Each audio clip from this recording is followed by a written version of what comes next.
The final step while representing circles with equations would be to start with an expanded form of an equation and try to identify the parts of the circle, the center and its radius. This is day 32 notes, pre-calculus. So let's begin with this expanded form of the equation, and I'm telling you that this is going to represent a circle. We need to find the center and the radius. Now, in order to do this, we're going to complete the square, and we're going to do it twice, once for each variable x and y. Completing the square will allow us to create a square trinomial that can be factored into a binomial squared, and we know that's the general form of an equation.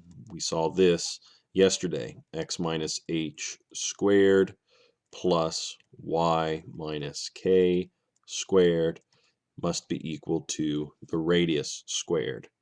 So we're after this binomial squared and this binomial squared. We have to create that and set it equal to some value that will represent our radius squared.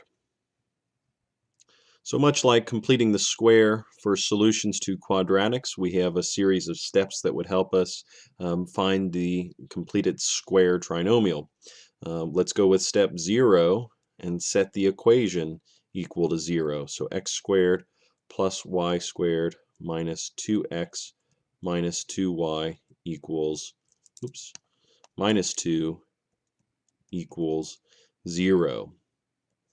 Now somewhere in step 0 or step 1, we want to reorganize this out of standard form into a form that's more conducive to completing the square.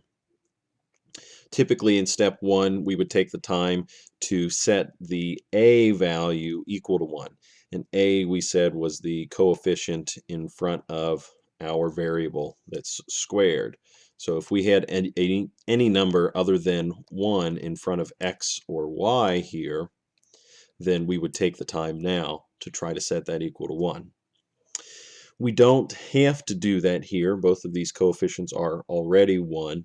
So I'm just going to take the time now to rearrange this problem just a little bit. I'm going to write x squared minus 2x plus, and then I'll leave my space to complete the square. And then after that, I'll write y squared plus y squared minus 2y plus, and I'll leave my space to complete that square. And this is minus 2 equaled to 0. Now, we could also combine these here. Step 2 reminded us to isolate the c value. So if you're showing all of your steps, you'll want to write this on a different line. But if you're not showing your steps by their number here, then you can combine some of these at once. So I'm going to rewrite this as x squared minus 2x plus space plus y squared minus 2y plus space is back to being equal to 2. So again, these first 3 lines didn't really have to take up 3 lines of work since our original was very close to this equation already. But again, showing your work, the amount of detail is really your preference at this point. Now, step number 3 tells us to add half of b and square it to both sides. And we have 2 b values in this case, both a negative 2 with the x coordinate and a negative 2 with the y coordinate. So we have to add half of that and square it on both sides of the equation. So in this case, let's see, x squared minus 2x plus 1 and y squared minus 2y plus 1 would complete the square trinomials.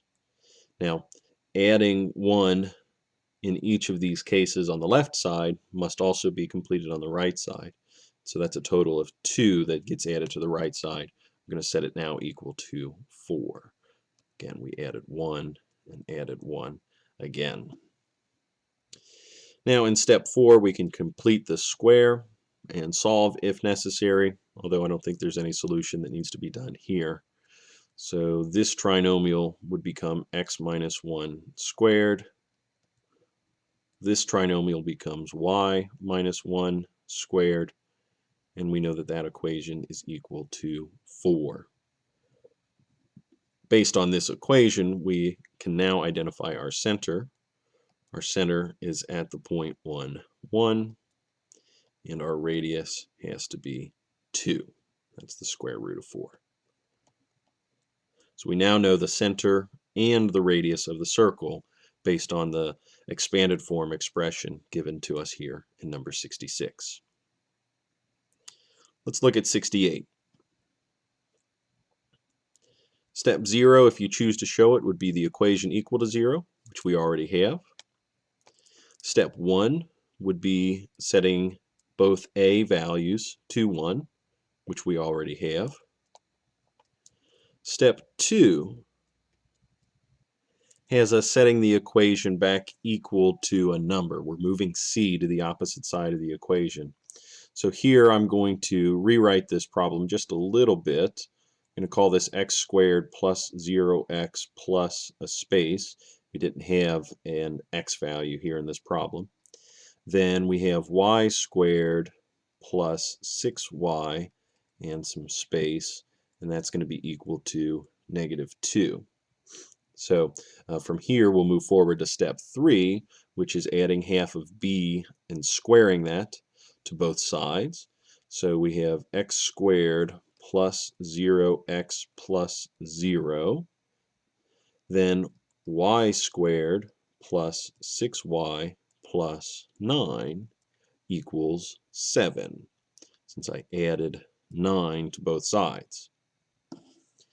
For me, I will include the 0x and the 0 here because it helps me understand, or it helps me see the equation for the circle just a little bit better. Here I have x minus 0 squared. Then for our other trinomial, I have y plus 3 squared equals to 7. Again, this helps me understand just a little bit more clearly that the center of this circle is now at 0, -3, and the radius is equal to the square root of 7.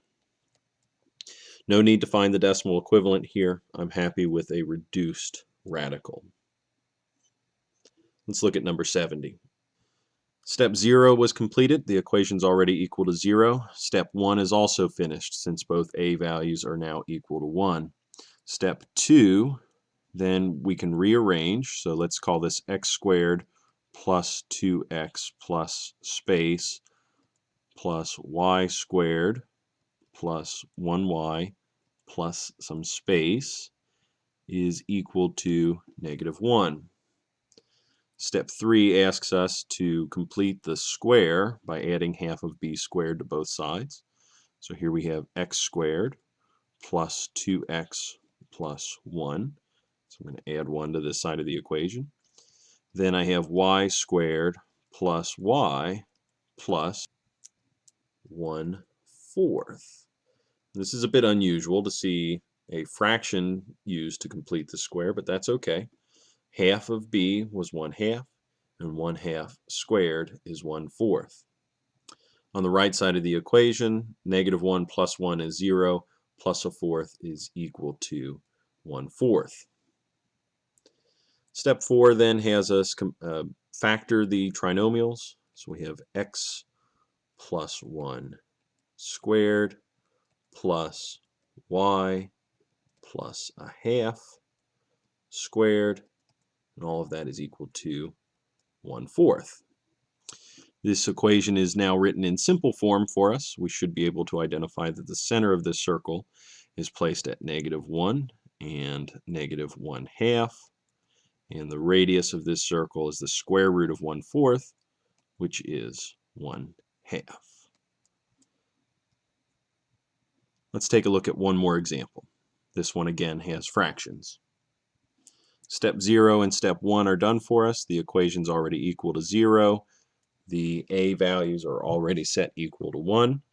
So step 2, we'll go ahead and rewrite x squared plus 1/2 x plus some space, y squared plus 2y plus some space is equal to -1/16.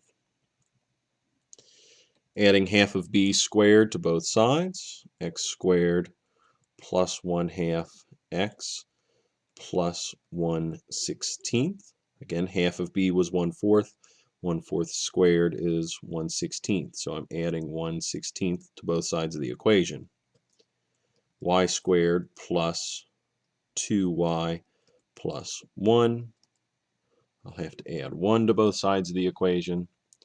Negative 1/16 plus 1/16 is 0, plus 1 means that the equation is equal to 1. When factored on the left, we have x minus, sorry, that's a plus sign, so x plus 1/4 squared plus y plus 1 squared must be equal to 1. Based on this simple form, we now know that our center of the circle is at negative 1/4 and negative 1, and the radius is equal to 1. Now we can check this by going to a graphing calculator. Tomorrow in class I'll show you how to use the TI Inspire to graph this equation and check whether or not the center of the circle is here at this point and if its radius is equal to 1.